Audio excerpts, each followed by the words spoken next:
Joining us now, John Feeley, former career ambassador and Marine Corps helicopter pilot. Sir, it's always good to have you on the program. Thank you for joining us. So I know you're a proponent of the idea that every military campaign should serve a defined political end state. Do you believe the president is working earnestly to see if he can strip Iran of the chances of ever obtaining a nuclear weapon with the current regime in place? I think the president is working desperately. Earnestly, yeah, but I think desperately. Kelly, we're 5 months into this thing right now. When he went in, remember, the president and his team were flushed with the victory of Venezuela. He did the same playbook and it completely backfired. So, yeah, I think he's working pretty earnestly. I also think, however, he's working erratically. And this is what really upsets me. If you take a look at how many times you and I and other commentators here have discussed the ups, the downs, the reversals, that we're going to massively bomb them. No, I'm going to hold off on them. They want a deal. It was just 5 weeks ago, Kelly, that you and I were talking about the memorandum of understanding. And then now the last 3 weeks we've been bombing them. Thank God that seems to have stopped. I just hope the president and his team are able to figure out how they can get an off-ramp for this thing. Right. And what I meant to imply there, too, is it possible to cut a deal like that with this regime? Do you believe there may be another political endgame that the president isn't informing the public of just yet? Many high-level officials say this is going to take annihilation of the regime to get what the U.S. wants out of any deal moving forward. Yeah, that's a really interesting term, annihilation. We've heard Secretary of Defense Hegseth talk about obliteration. What I wonder is if they've been annihilated, if they've been obliterated, if they've been hit by all of these massive attacks, what are they shooting at us now? That implies that they still have capability. 3 service members died yesterday in Jordan. We know that we've spent already over 12 to 1,500, the Pentagon's not telling us, of our own Patriot missiles throughout the Gulf to defend ourselves and our allies. And we know that we're probably down to less than 1,000 of them. So the question that you have to ask yourself is a numbers one. How long can we keep this up? Is there even an obliteration that's possible? Frankly, the answer in my military perspective, from my military perspective, is absolutely not. I mean, I was a Marine captain. It's been 30 years ago, but this does not smell like victory in the morning to me at all.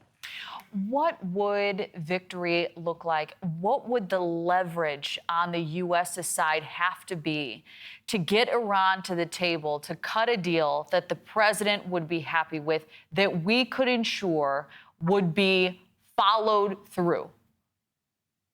Yeah, that's a crystal ball, and mine's as cloudy as yours right now. I think you asked the question in the right frame, though. What is it that the president would be happy with? And I think what the president would be happy with and what the Iranians would be happy with, and it doesn't mean happy as in they both achieved all their objectives, but that they are able to do what's called the BATNA, the best alternative to a negotiated agreement. I think probably for this president, it's that he can keep the violence down, meaning we don't see steady attacks. Oil doesn't sort of go completely off the charts right before the midterms. And the Straits of Hormuz kind of just bumps along the way it is.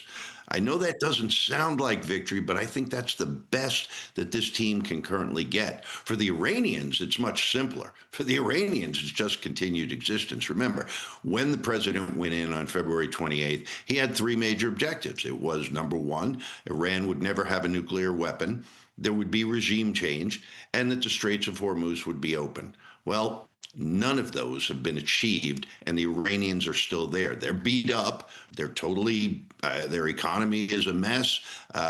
We know that there is serious suffering inside of Iran, but they're still there. So again, obliteration, annihilation, I think these are terms that if I were the Trump administration, I'd start taking off the table and I'd start looking at an off-ramp that gets him to midterms without a hot war and a lot more dead American servicemen and women. Well, we have about 40 seconds left, but I do want to ask you this more about strategy on the ground. U.S. strikes have targeted Iran's nuclear sites. The administration has described the weakening the government as Iran as an objective there as well. You've warned about what you call mission creep, shifting goals that pull the U.S. into a bigger conflict than intended. How do U.S. objectives today compare with where they started? Do you believe there is a concern we may be slipping into that territory, or we're beyond that point now?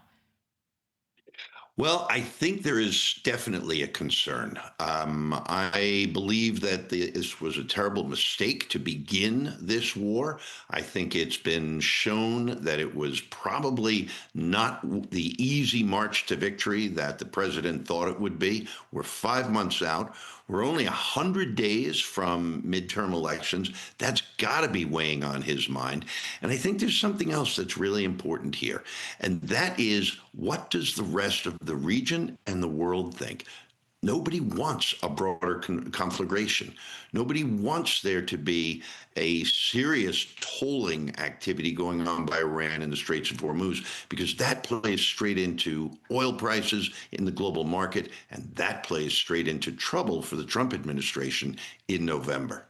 Right. And you would believe he's weighing all of that as we await his next steps in this conflict. John Feeley, always great to check in with you, sir. Thank you for being here.